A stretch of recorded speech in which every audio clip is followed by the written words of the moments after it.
Camera নিজে wait রাখুন, দাঁড়িয়ে যান।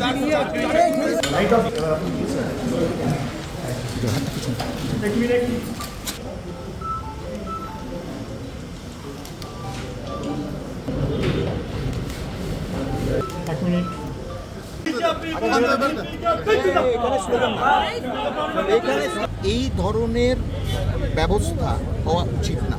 আমি আমার লিগ্যাল টিমের সাথে কনসাল্ট করব, দেখি কালকে কী পদক্ষেপ নেওয়া। এই ধরনের ব্যবস্থা সবার জন্য সমান ব্যবস্থা থাকা উচিত।